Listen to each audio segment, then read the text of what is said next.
Eh bien salut à tous et à toutes, aujourd'hui c'est Motard, donc on se retrouve pour une nouvelle vidéo. Alors aujourd'hui une vidéo un petit peu particulière puisque ça fait 7 ans que je suis sur YouTube. Et pour fêter cela, je me suis dit que j'allais vous raconter ma life, mon aventure, ce qui s'était passé pour que la personne que je suis devienne le légendaire Motor X du 2.4. Pour le format, c'est assez simple, je vais tout simplement vous raconter ma vie, vous balancer quelques extraits de vidéos que j'ai pu faire ou totalement autre chose, je sais pas trop comment je vais me goupiller, mais tout simplement cette vidéo a juste pour but d'être écoutée, donc le visuel, on s'en bat les couilles, du coup on est parti pour mon aventure on YouTube, go. Donc mon aventure commence quelque part en 2011, voilà, j'étais jeune, j'étais au collège et ma vie ne ressemblait pas à grand chose, je jouais aux jeux vidéo et j'allais à l'école, tout simplement. Quand je rentrais et que je pouvais pas jouer, je suivais des mecs comme Diablo X9 ou Monsieur le V12 sur YouTube et je regardais les mecs fraguer sur code et j'adorais ça. Bref, jusque là rien d'exceptionnel, C'est à ce moment là que je me suis mis à acheter un ordinateur pour une épreuve, l'histoire des arts en 3ème à mon souvenir, pour pouvoir faire de la bureautique et avoir mon propre PC. Et c'est à ce moment là que pas mal de choses se sont mis à changer, je vous explique. On est arrivé à l'été et j'avais pas grand chose à foutre, mais concrètement rien du tout. Et c'est là, en écoutant un morceau de Motorhead, et oui, je me suis dit, si tu crées une chaîne YouTube, ouais, je m'ennuyais complet. Du coup, j'ai créé une chaîne YouTube pour pouvoir m'abonner aux mecs que je suivais, parce qu'à l'époque, les gars que je suivais sur YouTube, je m'étais pas abonné, je suivais juste les vidéos comme ça. Et j'ai créé une chaîne qui s'appelait Motor, donc de Motorhead, le X en référence à Diablo X9, paix à toi Benoît, 24, le département où j'étais à l'époque. Et là, j'ai suivi des gars, tout simplement, rien de plus et rien de moins. Et un après-midi, c'était l'ennui total. Mais l'ennui total. Et je me suis posé la question, comment est-ce qu'on fait pour tout simplement capturer du jeu vidéo? Bon, après 2-3 tutos, j'ai compris comment fonctionnait Fraps, et je me suis dit, et si t'enregistrais une vidéo que tu commentais? Alors l'idée a l'air complètement conne, mais j'ai lancé ça, et j'ai fait ma première vidéo de Duke Nukem Forever. Alors elle ressemblait strictement à rien. C'était pas Duke Nukem Forever, en plus c'était Duke Nukem 3D, mais petit lapsus révélateur, bref. Et là, je me suis dit, et si tu le postais sur internet? Et j'ai posté ainsi ma première vidéo sur YouTube. Alors, pourquoi, comment, tu sais pas, mais je me suis dit que ça pourrait être sympa d'en faire d'autres. Je n'avais aucune connaissance, aucun matos, aucun skill, rien du tout, et j'ai commencé ainsi ma chaîne de rétro gaming. Donc ça a duré comme ça quelques mois, je crois 5 ou 6, avant que je me dise putain Motor, ta qualité est dégueulasse, vous pouvez aller voir les vidéos, de toute façon sont toutes disponibles. Et je me suis dit, il faudrait quand même que tu achètes un micro pour que les gens puissent t'écouter sans devenir sourd. Et c'est à ce moment-là, en allant en Espagne un jour avec mes parents, que j'ai acheté mon premier micro, un Turtle Beach P21, qui a rendu l'âme un an après, il me semble. C'est à partir de ce moment-là que mon concept commençait gentiment à m'ennuyer. J'ai commencé à faire d'autres types de vidéos, notamment les vidéos dossiers, qui à l'époque étaient une sorte de top, que j'ai un peu laissé tomber avec le temps, mais c'est pas grave, c'était quand même un nouveau concept que j'aimais beaucoup. Bref, à cette époque-là, je rentre en première, l'année de seconde, on s'en branle en fait. Je rentre en première et je rencontre un pote qui était dans ma classe, qui me dit ouais et tout, j'ai vu que tu faisais des vidéos sur YouTube, j'ai une super technique pour toi, pour essayer de gagner des abonnés et level up tout simplement. Et là il me fait tu t'inscris sur Twitter et tu follow des mecs, avec un peu de chance ils vont te follow back et il y a moyen qu'ils aiment ton travail. Et c'est vrai que aujourd'hui c'est une technique de pute, on est d'accord. Mais à l'époque je trouvais l'idée complètement géniale et je voulais être connu, tout simplement, comme beaucoup de jeunes, tu vois, avoir un peu de retour vis-à-vis de ton travail, tout ça. À l'époque, la YouTube Money n'existait pas plus que ça, donc l'argent je m'en foutais, je voulais juste être un peu connu et que mon travail soit regardé par pas mal de personnes. Du coup j'ai fait cette technique, et bordel de merde ça a marché, j'ai gagné entre 4 et 5 000 abonnés assez vite. Et c'est à ce moment-là que j'ai commencé à être tranquillement un petit youtubeur. Voilà, j'étais content, j'avais ma petite communauté tranquille, je faisais mes vidéos. Il m'est même arrivé tout simplement d'aller faire un tour vers la creepypasta. Et oui, puisqu'à Noël, je me dis, si je faisais une vidéo sur des creepy, parce que je connaissais pas trop le principe et j'aimais bien les légendes urbaines. À l'époque, personne en faisait réellement. Du coup, j'étais content. J'ai fait une petite vidéo là-dessus et ça a continué comme ça pendant quelques mois à faire du gaming. Et un jour est arrivée l'expérience de trop. Je vous explique. J'ai followé un gars qui s'appelait, je crois, Virtual Bart à l'époque sur Twitter. Et le mec, il était plus gros que moi. Et il aimait pas ma technique de follow back. Du coup il est allé sur ma chaîne, il a regardé ma chaîne, et ce mec s'est dit Motor X24 c'est de la merde. Concrètement c'est de la merde ce qu'il fait, je vais lui pourrir sa chaîne en envoyant toute ma communauté sur lui. Et c'est ce qu'il a fait. À l'époque j'avais même une chaîne secondaire où je faisais des covers de musique, et le gars et sa communauté m'a pourri ma chaîne. Mais complet, du coup j'ai dû fermer ma chaîne secondaire, et j'avais grave le seum. Croyez-moi, quand ta chaîne elle prend une masse de pouces rouges alors que t'as pas fait grand chose, t'as envie de te pendre. c'est ce qui m'est arrivé. Non, je me suis pas pendu, mais tu vois, j'étais vraiment méga mal. Tu vois, j'étais complètement dégoûté à cette époque. Même si j'avais adoré ce que j'avais fait sur le gaming, notamment ce que ça m'avait appris au niveau des films d'horreur, tout ça, parce que j'ai toujours eu un goût assez prononcé pour l'horreur. Là, j'en avais plein le cul. Tout le monde me disait oui, non mais moteur, arrête pas et tout, c'est trop bien ce que tu fais. Mais j'en avais plus grand chose à faire. Et j'essayais de faire une petite pause. Tu vois, me dire, qu'est-ce que je fais? J'arrête YouTube. À l'époque, je pensais déjà avoir vécu mon aventure. Tu vois, j'étais à 5-6 000 abonnés. Ouais, j'ai pas grand chose à prouver, entre guillemets. Et puis, on était en cours de droit. Je crois que c'était en BTS, la première année. Et il y a un pote qui appelle un autre pote. Et mon autre pote s'appelait Ben. Et je sais pas pourquoi, ça a tilté sur le moment. Je me suis dit, Ben, tiens, je crois que j'avais lu une histoire sur un truc dans Zelda. Ben Drone. Ouais, bon, bref. Et le soir, on allait aller faire un futsal. Ça n'a aucun rapport, mais c'est très important. Du coup, on allait faire un futsal. Je me suis fait cramer. Bon, bref. Je suis rentré, j'ai pris ma douche. Et je me suis mis à lire l'histoire de Ben Drone. Et là, qu'est-ce qui s'est passé? Je me suis dit, et si je racontais l'histoire? Parce que bon, ouais, ça m'avait l'air intéressant. Et c'est à ce moment-là que je me suis vraiment intéressé gentiment à l'univers des creepypastas. Parce que je me suis dit, ouais, peut-être que personne en fait. Et à l'époque, il y avait Pourquoi avoir peur, Vito Von Creepypasta, j'ai jamais réussi à prononcer son nom, et Requiem, je crois. Il y avait 3-4 personnes vraiment qui faisaient ça. Et je me disais, putain, en fait, ça se ressemble tous, les vidéos font peur. C'est pas forcément très fun. Ok, il y avait des concepts, enfin, même si le concept le plus monstrueux était celui de Pourquoi avoir peur. Et je me suis dit, ouais, ça pourrait être sympa. Du coup, je fais la première vidéo, Ben Drone, et là, putain, ça marche. Tu vois, il y avait pas mal de retours positifs, les haters, il y en avait plus. Je fais, ouais, mais c'est sympa en fait, les creepypastas. Et si j'en faisais une seconde? Bon, alors là, c'est à partir de ce moment-là que je me suis dit, faut quand même que tu creuses, parce que bon, tu vas pas partir tout seul à l'aventure là-dedans. Et je me suis mis à regarder masse de creepypasta, mais vraiment masse, tout ce qui se faisait. Et il y a un truc qui me cassait les couilles, c'était les voix synthétiques. Tu vois, j'ai regardé Pourquoi avoir peur, j'ai dit ouais, c'est sympa sur lui. Et à l'époque, Aube a eu un problème, c'est-à-dire qu'il a eu énormément de clones. Mais des clones, des mecs qui plagiaient son boulot de A à Z. Et là, je me suis dit, bon, comment est-ce que je peux retourner ça à mon avantage et être entre guillemets original? Et c'est là que j'ai trouvé Antoine. Ouais, Antoine, la voix magique d'Acapella Box. Et je me suis dit, on va se foutre de la gueule de tous les mecs qui font des voix synthétiques. Et ben du coup c'est parti. Sauf que je pensais pas du tout que ça allait devenir un gimmick récurrent de ma chaîne. Vraiment pas. Mais vraiment pas. Et là, bon bah du coup on est parti vraiment dans l'univers des creepypastas. Et c'est là que j'ai vraiment décollé. C'est-à-dire qu'on est passé de 5000 abonnés à quasiment 20-25 000 en l'espace d'un an, ce qui est monstrueux, tu vois. À l'époque je comprenais pas ce qui arrivait, mais je continuais, j'adorais raconter les creepypastas, faire de la merde et donner mon avis. C'était vraiment magique, franchement je vous remercie tous, parce que vous êtes très peu de la période rétro à être restés, mais tous les mecs qui m'ont connu sur cette période de creepy, je vous remercie d'être restés, de m'avoir encouragé à faire n'importe quoi. Et c'est même à partir de ce moment là que je me suis dit, et si on reprenait les tops, et si on essayait de diversifier mes vidéos, et si on faisait pas mal de choses. J'avais grave de projets. Dans mes études tout se passait bien, dans ma vie sentimentale pareil, enfin tout roulait. C'est une époque pour moi où c'était une autoroute, on avançait, on était à 130,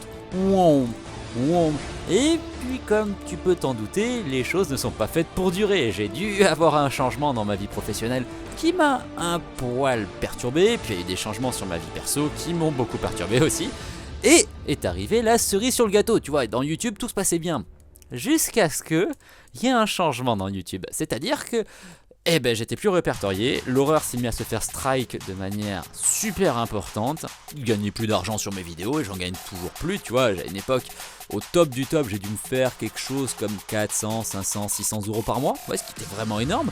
Et aujourd'hui, je suis à... quand je gagne de l'argent, tu vois, c'est 60, 70 euros, quoi. Rien de plus et rien de moins, alors que j'ai grave pris en abonnés et je fonctionne. Bref, petite parenthèse, c'est à ce moment-là que j'ai eu des grosses questions sur mon avenir sur YouTube.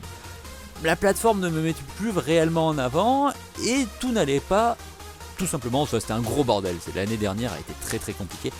Du coup, je sais pas trop où j'allais. Et puis je me suis mis à suivre gentiment les tendances de loin, à regarder comment ça fonctionnait. Et la plateforme s'est mise à me dégoûter complet. Et oui, je fais partie de ces youtubeurs qui sont là depuis des années et qui aujourd'hui trouvent que YouTube est devenu dégueulasse, tout simplement. Les YouTube style, les vlogs et toutes ces conneries là m'ont donné envie d'arrêter. Mais je me suis dit, franchement, ça fait 5-6 ans que t'es sur la plateforme, te laisse pas abattre. Et puis, mine de rien, t'as une communauté qui t'attend. Donc, prends ton temps, fais des vidéos que t'as envie de faire, peu importe les vues et peu importe ce qui se passe. Et c'est ce qui se passe depuis 1 an. Vous avez dû vous poser des questions sur mon changement d'orientation. Eh oui, j'ai fait moins de creepypasta. Les creepypastas que j'ai faites étaient légèrement différentes. J'ai cherché à faire de la mise en scène, tout ça, enfin bref. Il y a même eu des vidéos complètement ovnis sur la chaîne, mais ça c'est pas grave. C'est-à-dire qu'aujourd'hui, donc fin 2018, au bout de 7 ans. L'aventure motor, je sais pas où elle est. Concrètement, je sais pas où on va. Je fais juste plaisir sur les vidéos. Et là, on va peut-être parler de mes projets futurs. Parce que, ok, j'ai peut-être rushé un peu mon histoire, mais je veux quand même vous présenter le futur de la chaîne, puisqu'il y en aura forcément un. Le futur, alors qu'est-ce que voit Motor dans le futur? Alors actuellement, ma chaîne est sur une bonne dynamique, je continue à prendre des abonnés, je me fais toujours plaisir, même si mon rythme a diminué. Du coup, qu'est-ce que j'aimerais faire? Alors, déjà, il y a quelques tops que j'aimerais réaliser, notamment un sur Silent Hills, que vous avez été pas mal à me demander. Oui, parce que j'adore Silent Hills, et reparler de jeux vidéo de temps en temps, c'est un peu l'effet Madeleine de Proust. J'adore ça, tout simplement. Ensuite, on m'a demandé plein de fois, mais alors réellement plein de fois, des collabs. Mais pas mal des abonnés, pas réellement les mecs en MP. Il y a une collab que j'aimerais faire, mais tu vois, juste pour l'image, juste pour le style. C'est celle avec Pourquoi avoir peur. Alors j'en ai parlé plusieurs fois avec eux en MP. Alors j'ai pas envie de vous mentir, on est toujours resté au projet de loin. Il y aurait une possibilité, mais on sait jamais. Après, c'est vrai que ça fait un peu le dream match sur YouTube. C'est, tu vois, Pourquoi avoir peur, le mec le plus sérieux du game avec Motor, le guignol de service. Ça, j'aimerais bien, c'est un truc que j'aimerais faire avant d'arrêter YouTube un jour. Bref. Seconde petite chose, il y a une collab qui a été lancée avec un certain Syl Artichaut. Ouais, j'en parle régulièrement. J'adore ce que fait Syl. Et donc du coup, on en a discuté plus d'une fois sur une possible collab qui se fera certainement un jour, enfin je l'espère.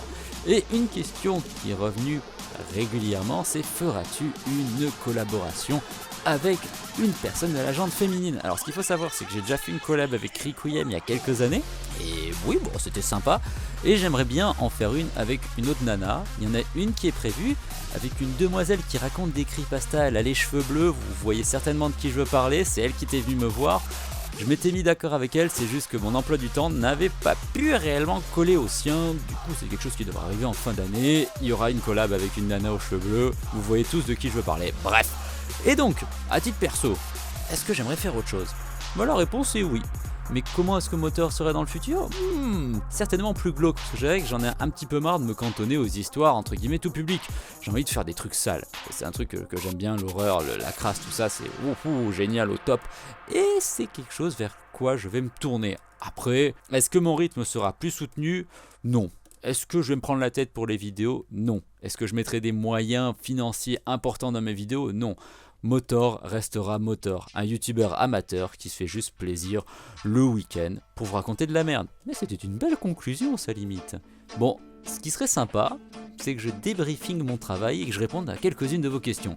Et c'est ce que je vais essayer de faire là brièvement. Débriefing! Alors qu'est-ce que je pense de la chaîne de MotorX24?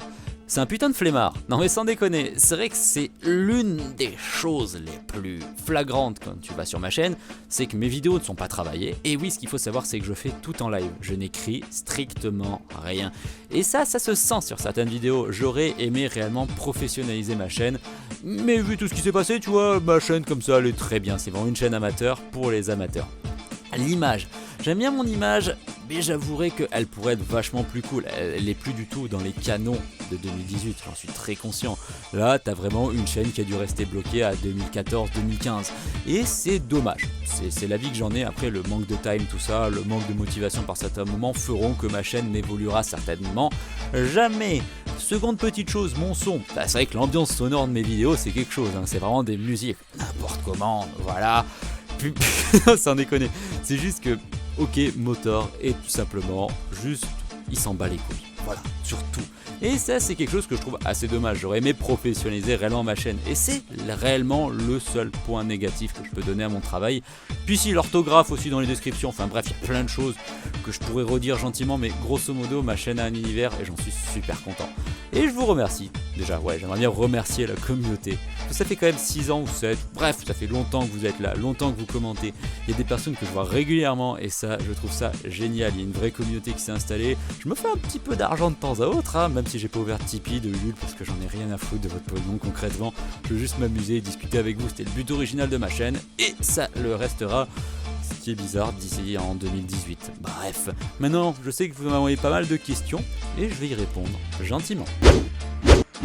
On débute avec 4 questions d'un coup. La première a été posée par Freddy, fan de cauchemar. Alors, question qui me taraude depuis longtemps, comment t'appelles-tu? Tout le monde m'appelle Will, c'est simple. Seconde question de Léhart. Comment Michel fait-il pour revenir à la vie à chaque fois? J'en ai aucune foutue idée. En fait, Michel c'est devenu un gimmick en fonction des années. À la base, c'était parti de Michel Forever Tonight. Et puis c'est resté parce que j'aimais bien le nom. Je trouve que ça faisait français de base, complètement con. Et je kiffais bien, tout simplement. Et non, c'est pas mon prénom. Et ouais, désolé. Alors, seconde question de Darkazmall. Mais c'est moche ça comme pseudo, bref. Quel est ton groupe de métal préféré et à l'inverse celui que tu détestes le plus? Alors, de groupes de métal préférés, j'en ai pas plus que ça. J'adore System of a Down, j'adore Tool, j'adore Mastodon et plein d'autres groupes. Ceux que j'aime pas, je sais pas, qu'est-ce que je pourrais te dire? Des groupes de merde, genre je sais pas en fait. Y a pas de groupe que je déteste réellement, tout simplement. Voilà. Et est-ce que tu feras un jour une rencontre avec des abonnés? Nous demande Nimo. Alors, question qu'on me demande souvent, c'est est-ce que tu iras en convention? La réponse est un jour peut-être, ma soeur en a déjà fait, mais moi techniquement non, c'est pas un truc qui m'intéresse de ouf. Après, rencontrer des abonnés, ouais, rencontrer les abos, c'est vachement cool. J'en ai rencontré plusieurs, alors tout simplement par hasard, une fois en boîte, ce qui était mortel, j'étais déchiré, le mec aussi, bref, et tout ça. Mais ouais, si un jour on a l'occasion de se rencontrer, ça se fera. Question de Kimi, d'où vient ton amour pour le black metal? Et est-ce qu'il y a d'autres groupes dans ta vie que Nevrom? Tu feras des covers à la guitare de musique? Des questions sans rapport avec tes vidéos géniales, mais parce que c'est toi qui m'as fait découvrir le monde du metal hard rock, en commençant par Nevrom, blablabla, alors je voulais t'en remercier. Alors pour tout ce qui est mon amour du black metal, c'est arrivé un soir de déprime, complet, hein. J'étais déprimé suite à des trucs sentimentaux, bref. Et je me suis mis à regarder des vidéos sur internet, et notamment de Two Guys One TV qui parlaient black metal, et je trouvais l'univers complètement ouf. Tu vois, des mecs qui étaient prêts à tuer pour leur musique, je trouvais ça génial. Bon, alors le son il m'a fallu des années avant de m'y habituer, mais tu vois, c'est juste que j'adorais l'univers qu'il y avait autour. Et donc il y a d'autres groupes dans ta vie que Nevrom? Oui, il y en a d'autres. Et tu feras découvrir la guitare de musique? Non, parce que je suis pas guitariste de base, parce qu'il faut savoir que je suis bassiste à temps plein quasiment. Et bon, de temps à autre, j'aime bien en mettre dans mes musiques, mais faire des covers à 100% ne m'intéresse pas plus que ça. Et en tout cas, je te remercie pour ton message, parce que j'aime bien apprendre aux gens des trucs, enfin du moins les intéresser, par exemple à la musique, aux histoires d'horreur ou aux films. C'est des trucs que j'adore faire. Bref. Tu pourrais faire un live où tu racontes des creepypastas. Alors la question s'est déjà posée, je me suis toujours dit, ça pourrait être sympa de faire des lives le soir où je vous raconte des histoires. Le truc c'est que je sais pas réellement comment l'amener, tout simplement parce que je fais quand même pas mal de merde, et étant en live et non écrit, ce serait marrant. C'est vrai que bon, c'est un truc qu'il faudrait que je fasse un jour, à voir, qui sait, si vous me demandez beaucoup, on pourra peut-être se lancer de faire, tu vois, les lives du samedi soir ou du dimanche, les lives de l'horreur, bref, ça pourrait être marrant. Autre question de Makanaï, est-ce que si je t'envoie une creepypasta que j'ai écrite, tu voudrais la traiter? Alors Makanaï, ce qu'il faut savoir c'est que j'ai déjà fait parle français moteur, j'ai déjà fait des creepy que des abonnés m'ont envoyé. Après le truc c'est que je peux pas toutes les faire, et puis après il faut qu'elles me plaisent, et ce qu'il faut savoir c'est que quand je traite une creepy, j'aime bien la massacrer dans tous les sens. Donc après tu peux m'envoyer en MP, même si la MP n'existe plus, donc tu peux m'envoyer sur Twitter des histoires, je la lirai, il n'y a pas de problème. Est-ce que je la ferai? Tout dépend. Est-ce que tu as déjà fait des rencontres abonnés? Je l'ai déjà dit, et c'est quand ton anniversaire, le 7 février. As-tu déjà écrit des creepypastas sérieuses? Ouais, j'en ai déjà fait. Alors qui me reviennent en tête, là il y a eu Jérémy et il y a Kill You. Après je sais que j'en ai fait 3 ou 4 en plus, mais c'était dans une volonté de changer les choses de ma chaîne et d'écrire moi-même mes propres creepy. Parce que pas mal me disaient oui Motor tu critiques, mais est-ce que tu es capable de faire mieux? Et la réponse fut oui.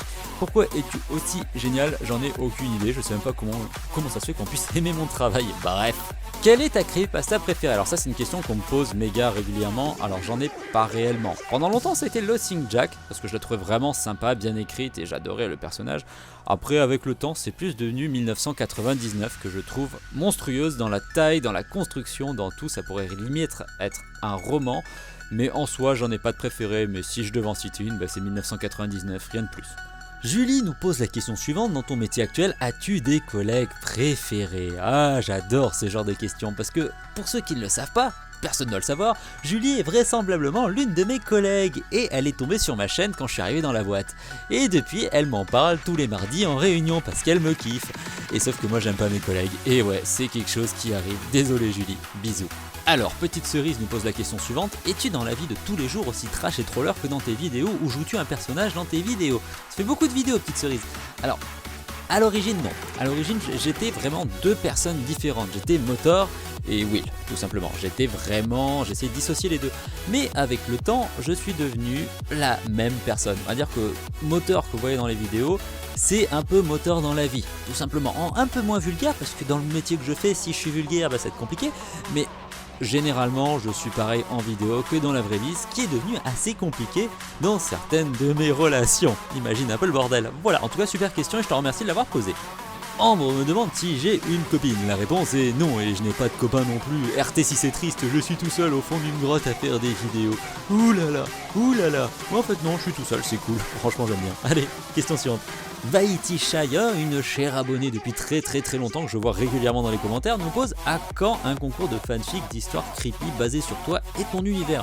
Alors basé sur moi, ce serait pas forcément intéressant, tu vois, j'ai beau avoir un ego surdimensionné, je suis pas sûr que la qualité soit au rendez-vous. Par contre, un concours de fanfic creepypasta pourrait être quelque chose que j'organiserai dans quelques mois. Et la finale se ferait sur ma chaîne. Ouais, ça pourrait être une super idée.